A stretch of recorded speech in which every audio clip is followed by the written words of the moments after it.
ayan, kumusta po kayo guys? Okay, so bago tayo mag-start sa ating reading, gusto ko lang kayo guys pasalamatan sa walang sawang pagsubaybay sa ating mga collective reading. And kung kayo ay bago pa lang sa ating channel, ayan, mag-subscribe na rin po kayo guys. And i-click nyo na rin po yung ating notification bell para lagi kayong updated sa ating mga bagong upload. So may nagme-message kasi, madam, ba't hindi ka na nag-upload sa The Lovers and sa Alab PH?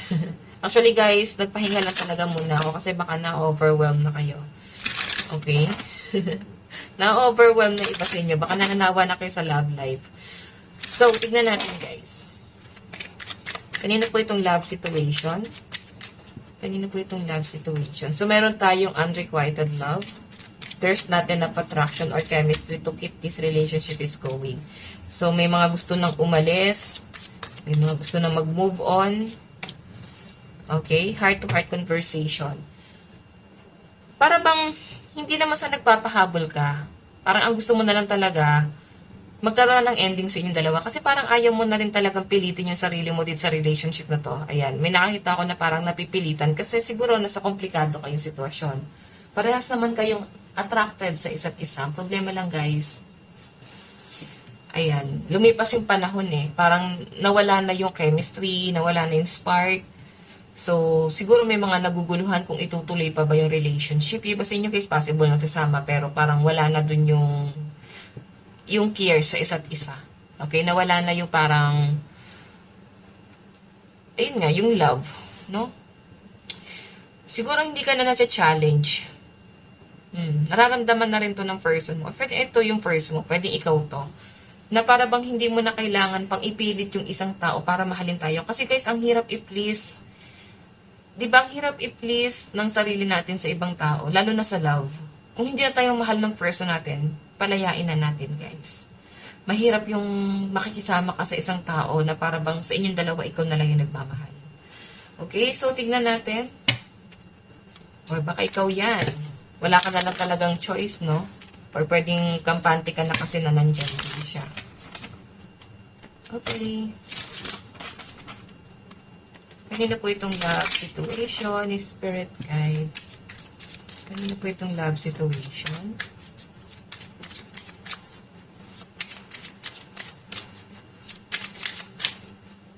Okay. Sorry, I'm the worst. I pack up.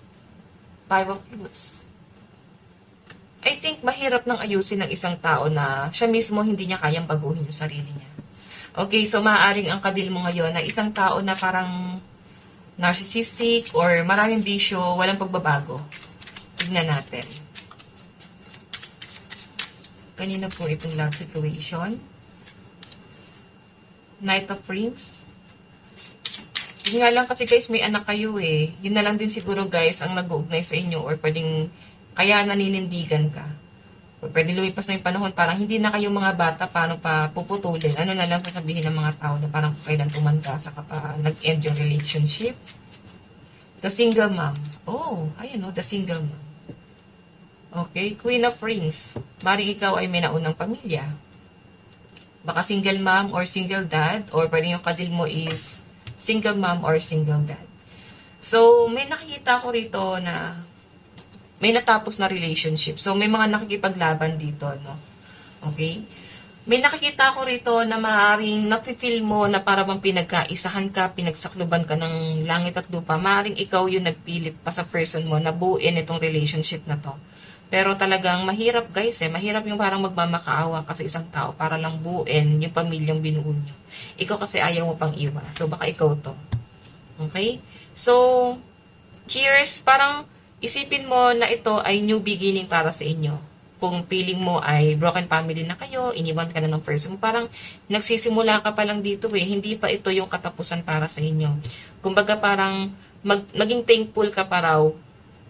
Kasi para bang inalis ni universe yung taong to, yung worst na tao na to, no? Na wala namang magandang idudulot sa inyo. So, kung ikaw hindi ka makaalis dun sa connection yung dalawa, so, yung person mo na yung nag-decides. Alam mo yon, parang kailangan mo na rin mag-move forward. So, tignan pa natin. Kanina po itong love situation. Meron tayong Four of Mirrors. May someone new na paparating sa inyo guys, oh, for a process. The Magician. Wow. Iba sa inyo guys, maaaring nagpapagawa kayo ng bahay. O parang feeling nyo, nandun ka na sa ending mo eh. Parang wala nang chance para sa inyo. Alam mo yun, huwag mong ipagkait sa sarili mo na hanggang dyan ka na lang. Lagi mong iisipin na habang may buhay, may pag-asa. Di ba? Kung sa tingin mo wala na magmamahal sa'yo, huwag mong ipagkait sa sarili mo na wala na magmamahal. Kasi sa pinapakita ng card natin, yes, may magmamahal pa sa'yo dito. Okay, so titignan natin dito. Meron ditong someone na paparating sa inyo. New person. Maaring single pa nga yung iba dito eh. Naging worse lang talaga yung relationship mo. Kaya may mga single mom, single dad, or pwedeng ikaw ay nape-pressure, no? Kung wala ka pang anak dito, pwedeng ang gusto mo na lang talaga dito is magkaroon ng anak, pwedeng tumatanda ng dalaga or binata. So, parang gusto niya na mag-settle down. Ang problema lang guys, hindi mo pa mahanap yung tamang tao, si the one, no? Hindi mo pa mahanap.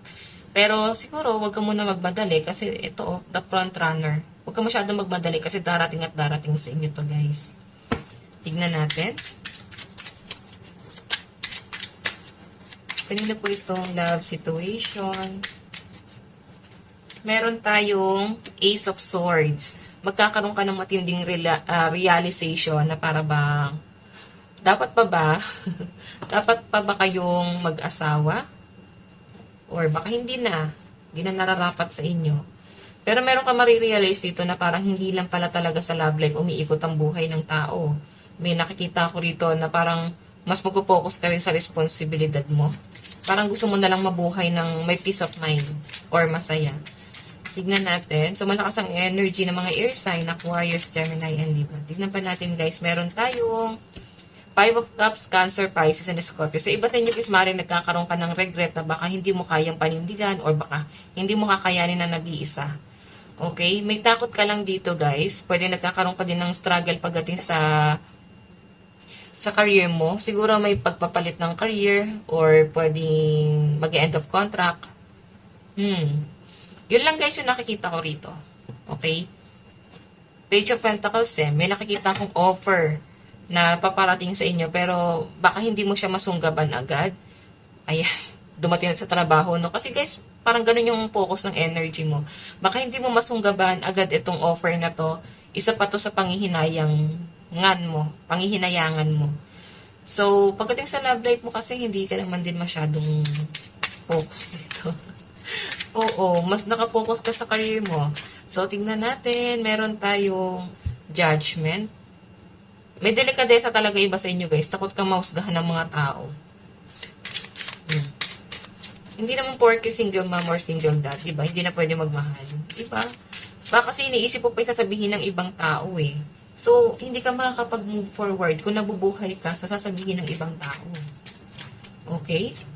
Meron tayong Three of Swords. So, okay. Yung iba sa inyo guys, baka kasi may asawa pa kayo. Baka kasama mo pa yung person mo. Hindi ka na-attach talaga sa kanya. Then, may new person ang paparating sa inyo. Okay? Or pwede yung person mo to, yung may third party ngayon. Pwede ikaw yung nagkakaroon ng regret mo. So, balikan nyo na lang. So, malakas din ng fire sign, Aries, Leo, and Sagittarius. Meron din tayong earth sign, Capricorn, Taurus, and Virgo. Yun lang guys yung nakita ko. Tignan pa natin. Four of Pentacles. Ang hirap lang sa'yo is matagal ka makamove on. Matagal ka din, alam mo yun, magpatawad. Kumbaga ikaw iyakin kayo, mabilis ka na lang maiyak or iniiyak mo na lang talaga yung mga problema. So, Ace of Cups, so overflowing, ganyan nakita kong energy nyo. Okay, kumbaga, mas nangingibabaw sa inyo ang emosyon. Kung may nakagawa sa inyo ng masama, madali ka magpatawad. Okay, madali sa'yo ang magtiwala. So, yun guys ang mahirap sa inyo. Kailangan niya ng inaaral nyo, no? Yung magtiwala agad-agad sa isang tao. Paibigin, tapos iiwan. Diyos ko. Tignan natin, mensahe po dito sa relationship na to, Spirit Guide. Mensahe po, meron tayong confusion. Di ba pag-iisipan mo mabuti to? I know, all seekers of truth experience confusion. Ask the divine to provide the answer you need. So, hayan. May nakita ko dito na mag-iisip-isip yung iba sa inyo. Okay? Ayan. Or napapaisip ka na ngayon sa relationship mo ngayon, ilalaban mo pa ba? Or, di ba, deal or no deal? Tignan natin. Mensahe ng person mo. I am becoming a better person. So, I think, mas maganda ang financial mo sa person mo. Parang ikaw pa yung nagpupukpok sa kanya para lang, di ba, para lang gumalaw siya. For example, sa trabaho, baka kasi sinushoulder mo pa siya. I think naman tong person na to. Alam mo yun? Sobrang worse. Mensahe sa'yo, I want you. Di ba? Kailangan ka niya. Walang sariling paninindigan tong person na to, guys. I lost myself for a little while. So, I think, nung nagsama kayo ng person mo or nung nakilala ka niya, parang hindi na siya na-motivate. Puro negative yung energy.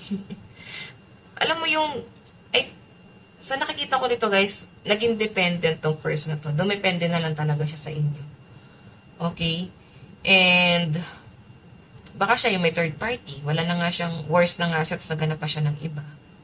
Diba? Kaya parang grabe yung regret mo ngayon dito. Grabe ngayon yung paghinagpes ng iba sa inyo kasi ikaw na yung nagtiis, ikaw na yung nagbigay, sa huli, ikaw pa yung naiwan. Diba? So, hayan guys, tignan pa natin. Okay, advice. Ito pala.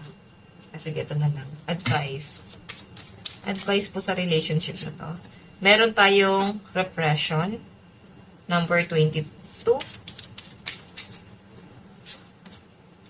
Pre-message. Number 39. Siguro kailangan mag-open up ka rito. Submission. Number 30.